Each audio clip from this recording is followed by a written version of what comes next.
Oi, gente. Eu sou a Rita Cássia, professora de língua portuguesa. Nós vamos trabalhar hoje a interpretação de texto. Vocês precisam assistir a aula no aplicativo do CMSP. Precisa. Hoje eu assisti a aula e agora à noite eu vou dar continuidade na aula que eles deram, que foi a interpretação de texto também. Tá? Então eu vou aprofundar. Como que vai ser essa interpretação de texto? Nós vamos trabalhar um livro, trabalhar a leitura. Só que dessa vez eu vou ler um pedaço. Claro que eu não vou ler o livro todo, né, gente? Eu vou ler um pedaço e vocês vão interpretar. São 10 questões. 10 questões. Então, eu vou falar do livro um pouquinho. É um livro infanto-juvenil, é apropriado para a idade de vocês, tá? Eu vou ler um pouquinho, vocês vão ter que prestar atenção. E preste atenção, gente, porque se vocês prestarem atenção na minha leitura, vocês não vão precisar ficar voltando o vídeo para procurar as respostas. O livro que nós vamos trabalhar, ó, é este. Os Catadores de Papel. Os Catadores de Papel. Esse é o livro. Tá? E o que eu quero que vocês tenham em mente? Quais são as características do livro? Porque, o livro tem o quê?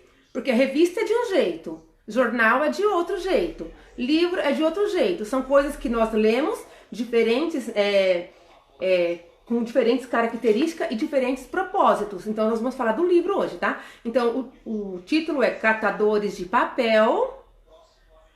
A autora e escritora é Márcia Glória Rodrigues. Márcia Glória Rodrigues. Presta atenção, porque são 10 questões e tudo que eu tô falando aqui vai ser perguntado lá para interpretar, tá bom? Título Catadores de Papel, nome da escritora Márcia Glória Rodrigues, a editora Ícone, título, escritora, editora, tá? Tudo bem?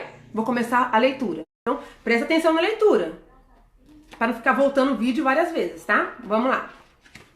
Os Catadores de Papel.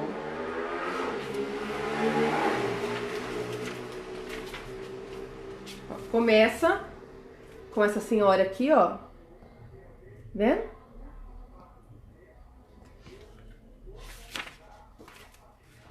Mal clareou o dia e a favela, que vista ao longe se assemelhava mais a um imenso formigueiro cor de cinza, começou a se agitar. Seus moradores, vestidos com roupas folgadas ou apertadas demais, num colorido extravagante, saíam pelas trilhas irregulares que contornavam os barracos, em direção ao grande aterro onde o lixo da cidade era depositado. No barraco de Dolores e de Januário iniciava-se o mesmo ritual. Fila para o banheiro, depois café bem fraco e doce com farinha de milho, que era despejada às colheradas nos copos, ou pão amanhecido, se tivesse, e nada mais.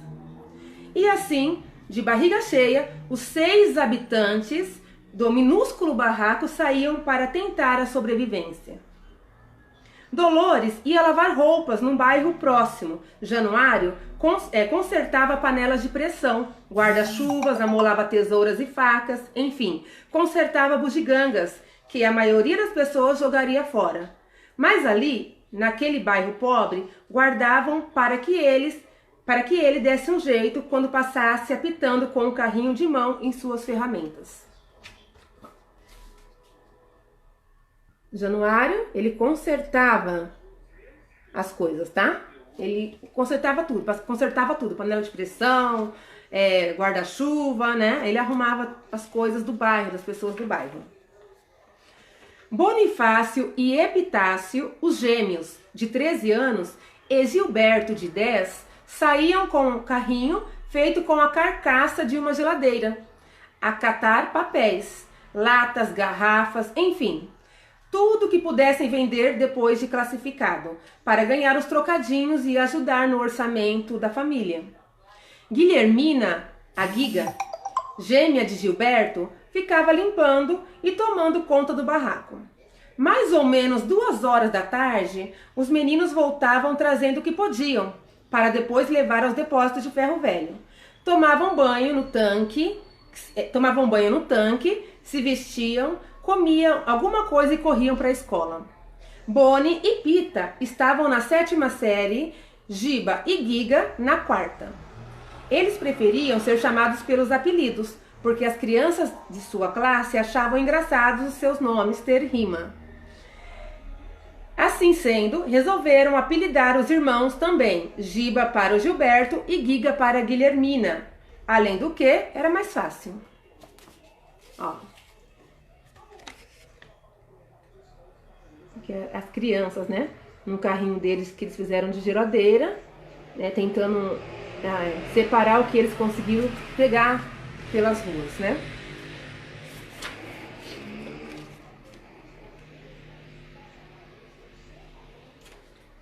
A vida dessa família transcorria envolta em dificuldades. Mas como sempre ouvi dizer que desgraça pouca é besteira, as dificuldades aumentaram quando seu Januário feriu-se em uma tesoura enferrujada, no momento em que ela amolava. Por não tomar os cuidados necessários e a vacina, acabou morrendo de tétano.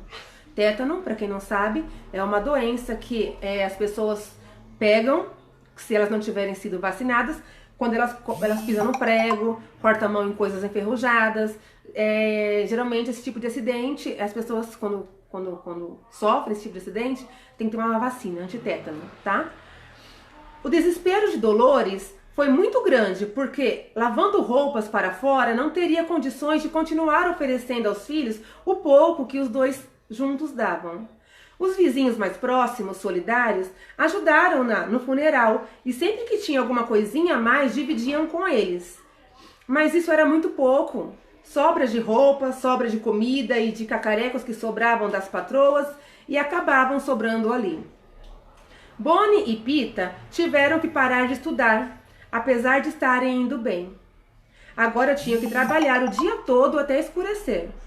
Somente Giba e Giga continuaram. Dolores lavava roupa de dia e passava a noite. Teve que dobrar seu período de trabalho. Às vezes, chegava em casa 11h30. 11h30 da noite, cada dia de um bairro. Sentia-se cansada e desesperada, pois quando a despensa esvaziava, o dinheiro nunca era suficiente para supri-la. Certo dia, ou melhor, certa noite, conseguiu um lugarzinho no trem, que já começava a ficar vazio.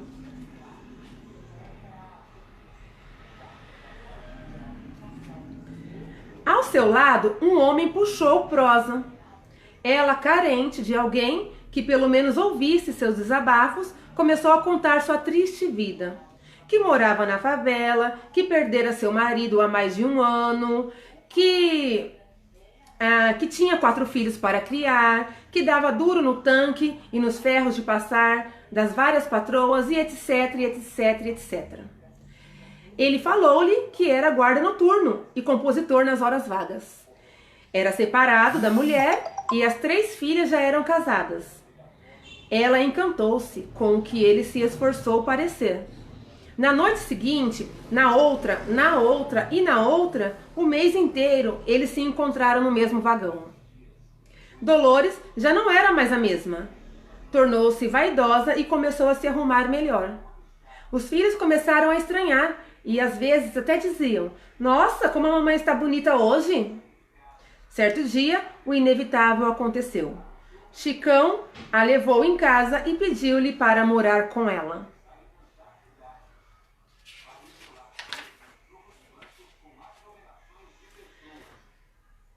Gente, só dando uma recapituladinha no que eu falei já, tá? Januário era o pai das crianças, Dolores era a mãe das crianças. Prestar atenção no nome das crianças, prestar atenção em quantas crianças que tinham. Cuidado para não confundir na hora de responder nomes das crianças com os apelidos, tá? Porque no texto, nessa história, eles falam o nome e depois falam os apelidos.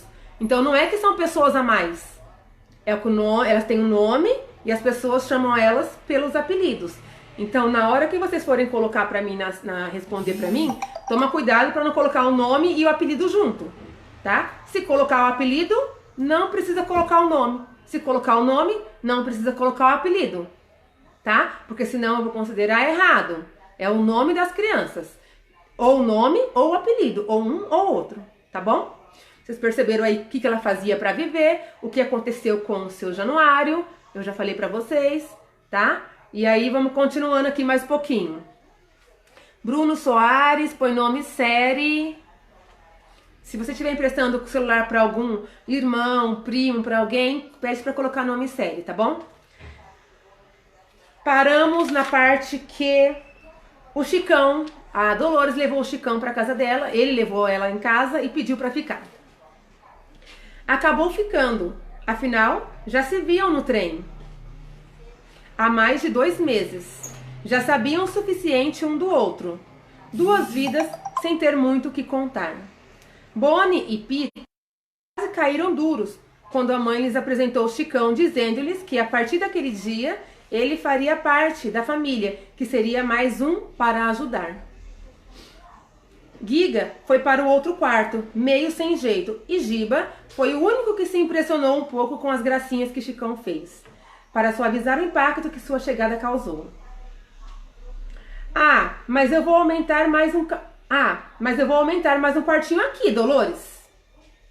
Seria bom, Chicão, as crianças poderiam ficar mais folgadas. Nossa, olhe só a hora, já é quase meia-noite, você não tem que ir trabalhar? Acho que hoje eu vou ficar com vocês, minha nova família. Como assim? O senhor tem outra família? Perguntou Pita. Nossa, Dolores, como seus gêmeos são idênticos, nunca vi tão parecidos. Como você consegue saber quem é quem? Desconversou Chicão. Perceba aí a atitude, como que o Chicão tá lidando com a situação aí. Será que ele tá sendo sincero? Será que ele tá escondendo alguma coisa? Será que ele tá mesmo formar uma família porque ele tem afinidade com a Dolores de verdade? Ele gosta dela de verdade? Vamos lá. Desconversou o Chicão. Eles têm suas diferenças. Um é mais esperto nos negócios e o outro é mais carinhoso. Um é mais calmo, o outro é meio cabeça quente. Né, Bonnie? Respondeu Dolores olhando para um deles. Bom, Dolores, já que eu posso ficar, gostaria de tomar um banho. Se você tiver alguma roupa que me sirva, amanhã eu vou buscar as minhas coisas. Tenho sim, Chicão. O Januário tinha algumas roupinhas melhores que eu guardei para quando os meninos crescerem. Você pode usar um pijama que era dele. Bonnie e Pita se entreolharam como se seus pensamentos fossem só um. É o cúmulo, cochichou um deles. Até as roupas do pai? A mãe enlouqueceu, respondeu o outro. Quando o Chicão saiu para tomar o banho quente que Dolores lhe preparou em um chuveiro de lata, Bonnie, Pita e Giba se aproximaram dela e disseram o seguinte. Bom, por enquanto, por hoje é só, porque senão não vai dar tempo de eu passar as questões, tá? Responda, interprete. Isso é uma interpretação, tá? Vamos lá. 1. Quais são os nomes dos personagens que apareceram na história até o momento? 2. Quais são os espaços onde está acontecendo a história? Essa é a 2. 3. Qual é o foco narrativo? Foco narrativo, já expliquei para vocês na nossa primeira aula, expliquei para vocês na sala de aula, vou explicar agora de novo. Quando a pessoa está contando uma história que aconteceu com outra pessoa, terceira pessoa. Quando a pessoa que está contando a história está participando da história, primeira pessoa. Então, quando eu conto, eu participo da história, primeira. Quando eu conto a história que está acontecendo com outra pessoa e não estou participando, terceira pessoa. Tá? Esse é o foco narrativo. Eu quero saber se está em primeira pessoa ou terceira pessoa. Tá? Esse é a 3. Qual é o foco narrativo? 4. Qual é o nome da escritora desse livro? Da escritora dessa história, da autora, que criou. Qual o nome da escritora? 5. Qual o título do livro? 6. Qual é a editora desse livro? 7. O que aconteceu com o pai das crianças? 8. Qual o nome da mãe das crianças? 9. Quantas pessoas moravam na casa das crianças? Ao todo, tá? Quantas pessoas moravam na casa deles? E 10. O que você acha que vai acontecer daqui pra frente? Daqui pra frente que eu falo do fim, até onde eu parei. O que vocês acham que vai acontecer da onde a Pro parou pra frente? Pegaram as 10 questões? Sim. Ai, professora, eu perdi. Volta o vídeo. Ai, professora, eu não entendi. Pior que não tem jeito de não entender esse, tá, gente? Não tem jeito, porque eu li pra vocês. E aí não tem como você falar, não entendi. Se você não entendeu, volta o texto de novo. Volta o vídeo de novo. Tá bom? Então a aula de hoje foi essa, a interpretação de texto. Beijo. Até amanhã, mesmo horário. Aviso pros colegas que não estão sabendo das aulas.